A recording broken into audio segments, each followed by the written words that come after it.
O 18 Brumário de Luís Bonaparte capítulo 6º. A aliança com a montanha e os republicanos puros, a qual o partido da ordem viu-se condenado no esforço vão de conservar o poder militar e reconquistar o controle supremo sobre o poder executivo, provou irrefutavelmente que ele perderá sua maioria parlamentar própria. A 28 de maio, o simples poder do calendário, do ponteiro do relógio, deu o sinal para sua completa desintegração. Com o 28 de maio teve início o último ano de vida da Assembleia Nacional. Tinha agora que decidir-se ou a manter inalterada a Constituição ou a reformá-la. A revisão da Constituição, porém, não implicava apenas no domínio da burguesia ou da democracia pequeno-burguesa, democracia ou anarquia proletária, república parlamentar ou Bonaparte, significava também Orléans ou Bourbon. Surgiu assim no parlamento o pomo de discórdia que teria forçosamente que inflamar abertamente o conflito de interesses que dividia o Partido da Ordem em facções hostis. O Partido da Ordem era um combinado de substâncias sociais heterogêneas. A questão da revisão gerou urna temperatura política na qual ele voltou a se decompor em seus elementos primitivos. O interesse dos bonapartistas na revisão era simples. Para eles tratava-se, sobretudo, de abolir o artigo 45, que proibia a reeleição de Bonaparte e a prorrogação de seus poderes. A posição dos republicanos não parecia menos simples. Rejeitavam incondicionalmente qualquer revisão, viam nela uma conspiração universal contra a República, considerando que controlavam mais de 1/4 dos votos da Assembleia Nacional e que, de acordo com a Constituição, eram necessários 3/4 dos votos para tornar legalmente válida a resolução de reforma e para convocar a Assembleia encarregada de proceder a essa revisão, tinham apenas que contar seus votos para terem certeza da vitória. E tinham certeza da vitória. Diante de posições tão definidas, o Partido da Ordem via-se preso em contradições inextricáveis. Se rejeitasse a reforma, estaria pondo em perigo o status quo, uma vez que teria deixado a Bonaparte apenas uma saída pela força, e no segundo domingo de maio de 1852, na hora decisiva, estaria entregando a França à anarquia revolucionária, com um presidente que perderá a autoridade, com um parlamento que há muito não a possuía, e com um povo que se mostrava disposto a reconquistá-la.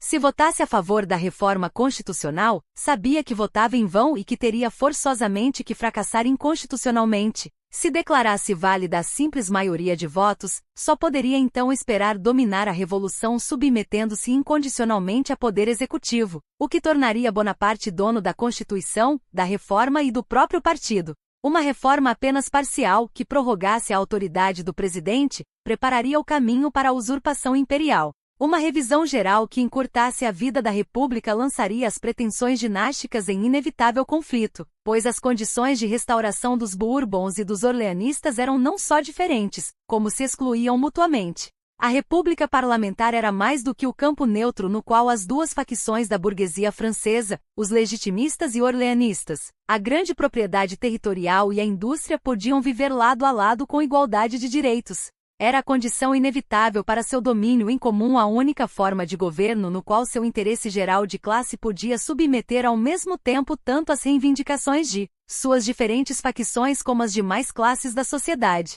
Na qualidade de monarquistas, eles recaiam em seu velho antagonismo, na luta pela supremacia do latifúndio ou do capital, e a mais alta expressão desse antagonismo, sua personificação, eram seus próprios reis, suas dinastias.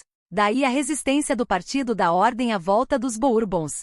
Creton, orleanista e representante do povo, apresentará periodicamente em 1849, 1850 e 1851 uma moção propondo a revogação do decreto de exílio das famílias reais.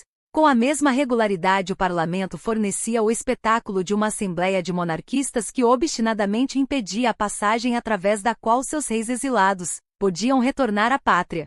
Ricardo III assassinar Henrique VI observando que ele era bom demais para este mundo e que seu lugar era no céu. Eles declaravam que a França era demasiado má para receber novamente seus reis. Compelidos pelas circunstâncias, haviam se convertido em republicanos e sancionavam repetidas vezes a decisão popular que bania seus reis da França. A reforma da Constituição, e as circunstâncias obrigavam a que fosse tomada em consideração, punha em julgamento, juntamente com a República, o governo comum das duas facções burguesas e reavivava, com a possibilidade da monarquia, a rivalidade de interesses que esta representará alternadamente como preponderantes, a luta pela supremacia de uma facção sobre a outra.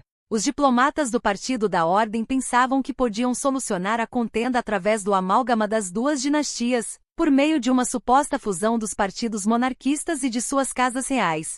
A verdadeira fusão da Restauração e da Monarquia de Julho, porém, foi a República Parlamentar, na qual se amalgamaram as cores orleanista e legitimista e desapareceram as várias espécies de burgueses, dando lugar ao burguês propriamente dito, a espécie burguesa. Agora, entretanto, o orleanista devia tornar-se legitimista e o legitimista orleanista. A realeza, em que se personificava seu antagonismo, devia encarnar sua união. A expressão de seus interesses exclusivos de facção deveria tornar-se a expressão de seu interesse de classe comum. A monarquia deveria fazer o que só a abolição de duas monarquias, a república, podia fazer e de fato fez. Era a pedra filosofal que os doutores do Partido da Ordem quebravam a cabeça para descobrir. Como se a monarquia legitimista pudesse jamais converter-se na monarquia da burguesia industrial, ou a monarquia burguesa jamais converter-se na monarquia da tradicional aristocracia da terra. Como se o latifúndio e a indústria pudessem irmanar-se sob uma só coroa, quando a coroa só podia descer sobre uma cabeça, a do irmão mais velho ou a do mais jovem. Como se a indústria pudesse chegar a algum acordo com o latifúndio, enquanto este não se decidisse a tomar-se industrial. Se Henrique V morresse no dia seguinte, o Conde de Paris não se tornaria por isso o rei dos legitimistas, a menos que deixasse de ser o rei dos orleanistas.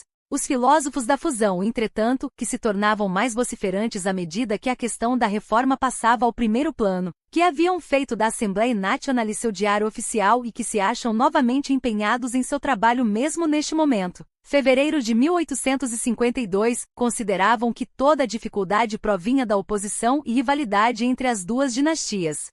As tentativas de reconciliar a família Orleans com Henrique V começaram desde a morte de Luís Felipe, mas que, como acontece geralmente com as intrigas dinásticas, só eram encenadas durante os períodos de recesso da Assembleia Nacional, nos entreatos, por detrás dos bastidores, mais por coqueteria sentimental com a velha superstição do que com propósitos sérios, converteram-se agora em grandes representações de Estado, desempenhadas pelo Partido da Ordem no cenário público em vez das representações de amadores que vinham sendo encenadas até então. Os mensageiros correm de Paris a Veneza, de Veneza a Claremont, de Claremont a Paris. O Conde de Chambord lança um manifesto no qual, com a ajuda de todos os membros de sua família, anuncia não a sua, mas a restauração nacional. O orleanista Salvande atira-se aos pés de Henrique V. Os chefes legitimistas Berryer, Benoist d'Az e Saint-Priest viajam até Claremont a fim de convencer os orleanistas, porém em vão. Os adeptos da fusão percebem tarde demais que os interesses das duas facções burguesas nem perdem seu exclusivismo nem adquirem maleabilidade quando acentuados na forma de interesse de família, interesses de duas casas reais. Se Henrique V viesse a reconhecer o Conde de Paris como seu sucessor, o único êxito que, na melhor das hipóteses, poderia alcançar a fusão, a Casa de Orleans não conquistaria nenhum direito que já não tivesse assegurado devido à ausência de herdeiros de Henrique V, mas perderia, por outro lado, todos os direitos que alcançara com a Revolução de Julho, renunciaria às suas pretensões primitivas, a todos os títulos que arrancara do ramo mais antigo dos Bourbons em quase 100 anos de luta, trocaria sua prerrogativa histórica, a prerrogativa do reino moderno, pela prerrogativa de sua árvore genealógica. A fusão, portanto, não representaria senão a abdicação voluntária da Casa de Orleans, sua renúncia à legitimidade. O recuo arrependido da Igreja Protestante do Estado à Igreja Católica. Um recuo que, ademais, não a conduziria sequer ao trono que perderá, mas apenas aos degraus do trono onde nascerá. Os velhos ministros orleanistas Guizot, do Châtel etc. que acorriam também a Claremont a fim de advogar a fusão, representavam na realidade apenas o Katzenjammer da Revolução de Julho, a desilusão em face do reino burguês e da realeza da burguesia, a crença supersticiosa na legitimidade como último amuleto contra a anarquia. Embora se afigurassem como mediadores entre os Orléans e os Bourbons, eles nada mais eram, na realidade, do que orleanistas renegados, e o príncipe de Joinville recebeu-os como tais.